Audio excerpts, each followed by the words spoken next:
Good afternoon, dear guests. On behalf of the Pallas Atheni Publishing House, I would like to thank you for joining the book launch of the Hungarian version of Badass Habits. We are really honored that Jen Sincero, the author of the book, accepted our invitation for today.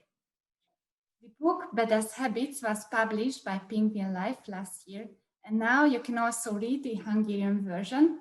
It is available on our website and at the bookstores. The author, Jen Sinceroval, is a #1 New York Times bestselling author and a success coach.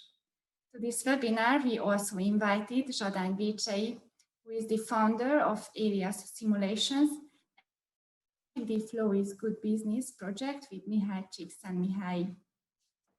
Now, Jen Sincero and Zsadány Vécsey is here with us live, and I would like to give the floor to them. Thank you, Katinka. Welcome, everybody. Welcome, Jen. Thank you very much for accepting this invitation. Just before we start, a few words about yourself. So you had an instructive personal journey leading from, as you mentioned it in an interview, a tiny, crappy apartment in Venice Beach, California, working as a copywriter, to a beautiful property in a small town in the mountains near Santa Fe, where actually you are now physically as well, and build up an impressive career as a success coach.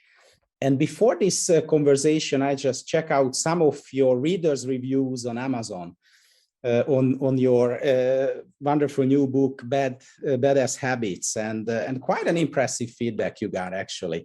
So I would like just to quote 3 of them here.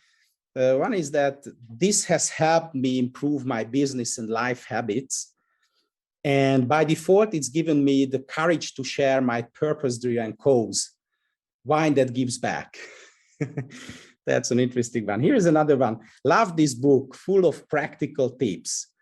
And maybe that one here, that Jen puts it right in front. You are a badass. I'm one too. Yep, she makes it easy and real.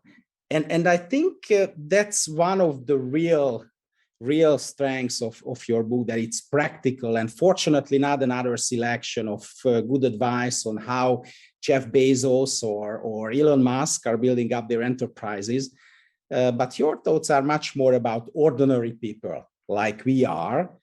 And you are actually talking and writing about how we ordinary people are able or are ready to turn our life into something extraordinary, as you did 10 years ago. So what's your secret, Jen? Well, if I tell you, I have to kill you. Good. And I also want to point out that Elon Musk and Jeff Bezos were ordinary people like all of us before they got successful. So it really is something that we all have inside of us. And I feel like for me, getting the success that I got was about a couple of things. I mean, the first and most important thing that I just want to say to everybody is, if you want to be successful in any area of your life, you have to do things that scare you, that make you uncomfortable.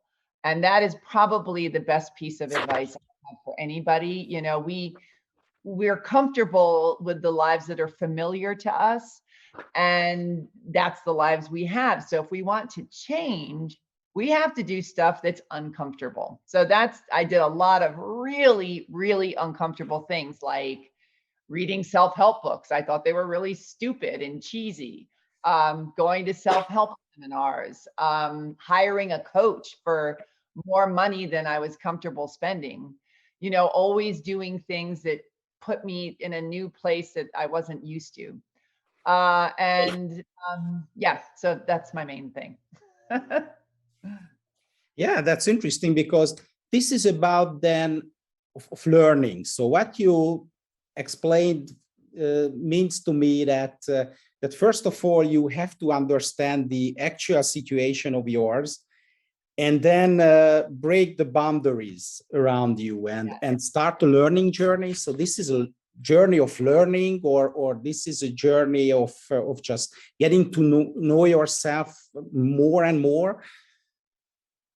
Absolutely. That's a really good point. So, and when you do push yourself outside of your comfort zone, as we like to call it, you learn so much about yourself. You learn what you're really scared of. You learn where you're being stubborn. You learn where you need to get more education. You learn what kind of people you need to start surrounding yourself with in order to succeed. You know, you learn how it affects the people you're surrounded with. People who you surround yourself with also is so important, because oftentimes what happens is we're surrounded by people who accept us as we are, right? So when you change, a lot of times it really upsets the people you're surrounded by. You know, I get this question all of the time when I do talks. You know, what do you do when the people closest to you don't support your hopes and dreams? And it's a very common question, because when you change, it upsets the balance and it upsets the people around you. So this is why it's so important to find new friends and find new support groups who are like-minded and who are also, you know, going for it and educating themselves and taking risks. It's one of the most important things you can do. Yeah, and that's, I think, one of the most interesting aspect of your book, that how we actually should behave within our own personal or even family environment if we are starting these changes. But before go back to this, there is a question, you know, so what should actually happen inside you to be able to start the very first step in this journey? So what is the real motivator changing the habits? It seems to be quite a difficult task to fulfill.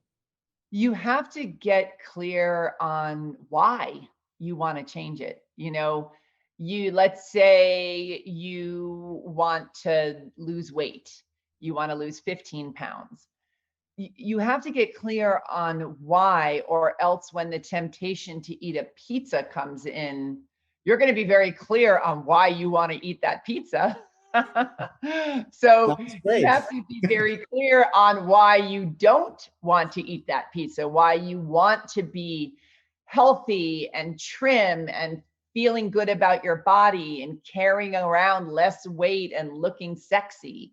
You know, you have to find out what the main thing inside of you is that excites you, because we are creatures that are often more motivated by emotion than logic, right? How many times have you known something is a really bad idea, but it's going to be really, really fun? So you go do it anyway, right? We do that all the time. So you need to get into that emotional state about the habit that you're changing so that you can use it to overcome temptation. Because I promise you, temptation will be there. You have to be prepared for it. So you have to know your why. So that is the starting point. That's why you are existing, or why you would like to achieve something. That's the core. Absolutely. Yeah. And it has to be a specific thing, and you have to identify it and feel the emotion of it. It can't just be up here. So the more time you spend imagining yourself 15 pounds lighter, go out and buy some clothes that will fit you when you're 15 pounds lighter and look at them every day and get excited about it. You know, surround yourself with other people who are also dieting and exercising, who will keep you excited and keep you accountable. It's about the emotion, and emotion comes from specifics. You can't have a vague idea like, I want to make lots of money, I want to be beautiful, I want to start my own business. That means nothing. It's about the specifics of your why that will call up the emotion. And it takes 5 minutes to sit down and get clear on what those are. And it's a very, very important step. Okay. And just back to this eating the pizza, you know, from the refrigerator. So what you mentioned, Jen, for me is a kind of positive motivation, because actually the why is the cause. It's something positive you would like to achieve. So that's a very different approach than what we can see in magazines, you know, and read about that just put a fat person's picture on the refrigerator, and that will help you. So you are on a different track. You say that having something positive to achieve is the real core of changing the habit. Well, not necessarily. I think, if the fat person on the refrigerator brings up emotion in you, then that's great. I'm more concerned with what you personally find motivating. One of the main reasons I wrote "You Are a Badass" in the beginning was because I kept reading all these self-help books that were #1 New York Times bestsellers. And I was like, these people cannot write. I can write better than these people. So sometimes the negative thing gets you motivated. So I don't care what it is. I just want you to get fired up by it. Okay, so the most important thing is that you are really one with your goal, and that provides you the energy. You define habits as no-brainers, a routine tendency of behavior, beliefs, thoughts, and actions that one repeats an autopilot.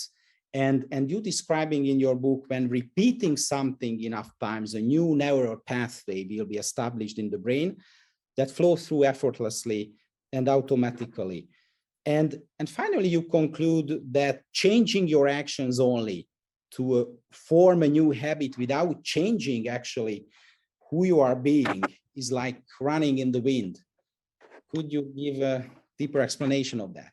Yes, I would love to. This is such an important point, and it's honestly why most people fail when they try to change their habits, because they only focus on the actions and they don't focus on the inner work. And so it works for a little while, but then they eventually fall back. So let's say, for example, that you decide you're going to quit smoking, and you've been smoking for years and years and years, and you identify as a smoker who's quitting smoking, right? So even if you get rid of all your cigarettes and you start, walking more and using your lungs more, and you ask your friends not to smoke around you, and you take all of these actions to help yourself quit smoking. Maybe you get the patch or you chew nicotine gum. All those actions are great.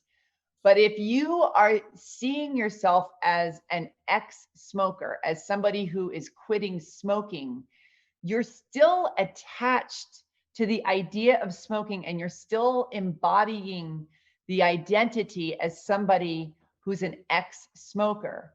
Now, if instead you take all of those excellent actions and perceive yourself and identify as somebody who's so healthy, who takes great care of her body, who exercises and hangs out with other healthy people, then the notion of being a smoker is not inside of you anymore. It's not even on your radar.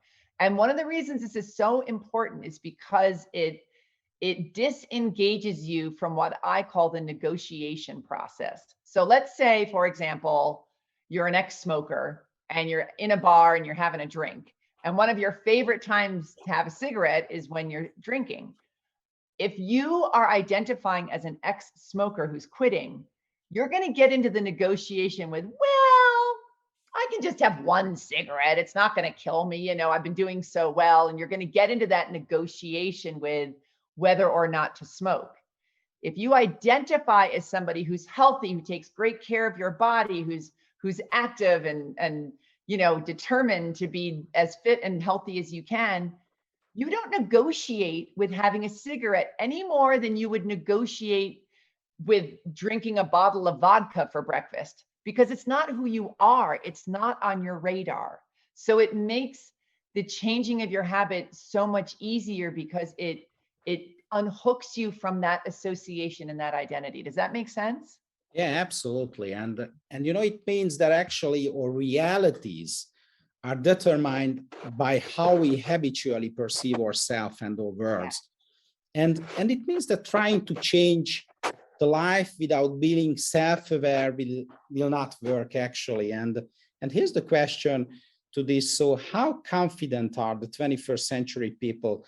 So do we have the right level of self-awareness nowadays? Because it seems to be that that's the number one step in this long journey, changing the habits. So do we have the right level of self-awareness nowadays?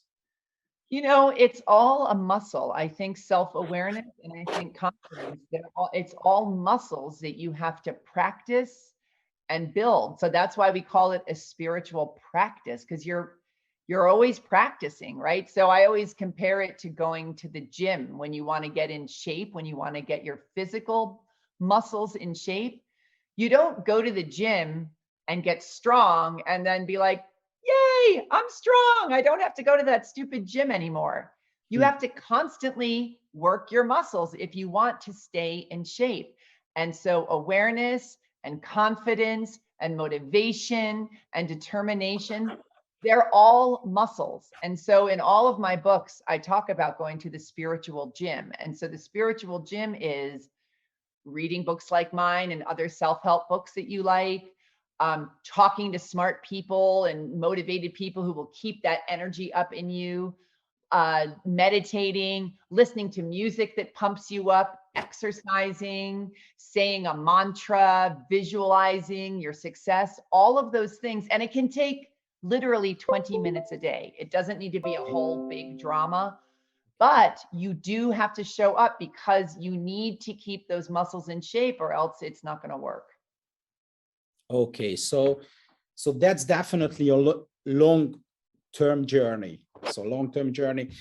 How to keep the level of the motivation, so that doing these new things every day and not just getting back to the wrong path. How to keep the motivation, Jen? Yeah, it's all of those things, is the reading and the coming to events like this and getting, and I think it's also so important to have your specific things in mind. If you're determined to change your habits, figure out what specific things you can do and think about and visualize and act as if, so you'll be successful. It's not enough to be, you know, I'm gonna eat healthier, I'm gonna run every day, I'm gonna hang out with smart people. Who are you gonna hang out with and when? When are you gonna run and at what and how long are you gonna do it for? What inspirational music are you gonna listen to and when are you gonna listen to it? Put the specifics in place, put them on a damn calendar, so that, because what happens is then it's just a vague desire. But when you have it in the specific sense, not only does it call up the emotion, but it takes away the negotiation and the guessing of, maybe I'll do it later, maybe I'll do it now. If it's a non-negotiable, you do it right away. It just takes away a lot of the slippage that you can have, because it's very easy when you're changing something to come up with excuses and reasons why it's a good idea not to do it. Yeah, sure. And just by the end of this conversation, we got some questions go through finally through the system from the audience. So Jen, that question goes to you. How did the pandemic affect the life of people? Did we change for the better or for the worse? Do people acquire healthier or unhealthier habits? How long do you think those habits will stay? Oh, wow. You know, I think the pandemic is such an opportunity. And, you know, we were talking about how your perception determines your reality. You know, it's the whole glass is half empty, glass is half full. So the pandemic was an incredible opportunity because it literally stopped us all with our habits, right? Like there were so many things that you just did every morning that just flew out the window. Now, you know, you'd get up, you'd have your coffee, you'd take your children to school, you'd go to your office, you'd go to your gym, like all of that stopped. And we were thrust into this alternate universe. And one of the beautiful things about that, and I'm not going to pretend that it wasn't incredibly challenging and difficult for people, because it was for so many people. I just want to point out that there was also a lot of really beautiful silver linings to it, where it allowed us a new awareness. because it stopped us and because we couldn't be on that autopilot, we were able to know about ourselves that we could then change, right? Because awareness is the first thing with changing your habits. So I'll just give you an example from my life where, you know, I'm from New York. I move 1,000,000 miles a minute. I'm always talking. I'm always doing things and producing things. And I literally couldn't travel the world anymore. I couldn't be out and about going on my book tours and starting projects. And I just had to shut up and sit at home. And at first it was really painful. But then I realized what a gift it was to just shut up and slow down and get a better meditation practice and get better at listening and really connect with my true deep desires that I think that I know I was pushing away by all this activity. So I think both things happen. I think we developed some bad habits. Certainly we got, you know, I got lazier. And I think we also had the opportunity to develop some really extraordinary new habits that we may not have had this pandemic not happened. And how long they last is how aware you are and how available you are to put these pieces of the spiritual gym in place. You know, you got to keep those muscles strong. That's great. Thank you, Jen. Here's another question to you. How do you select the people you surround yourself with? What makes you motivated? That's actually a good question. So let's start with the people you surround yourself. So what's the criteria for selection, if there's any?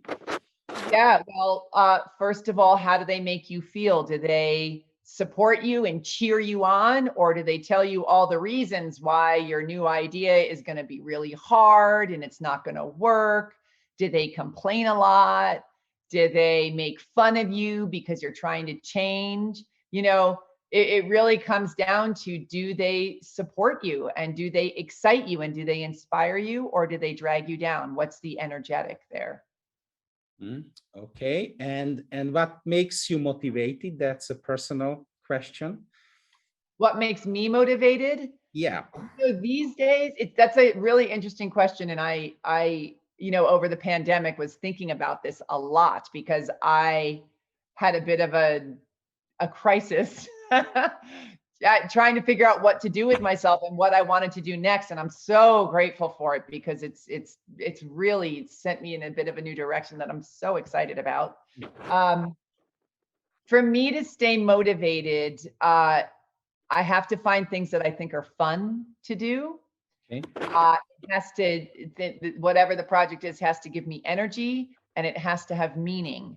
And so that's sort of where I'm starting now. It used to be financial. I was very motivated by making money because I had no money.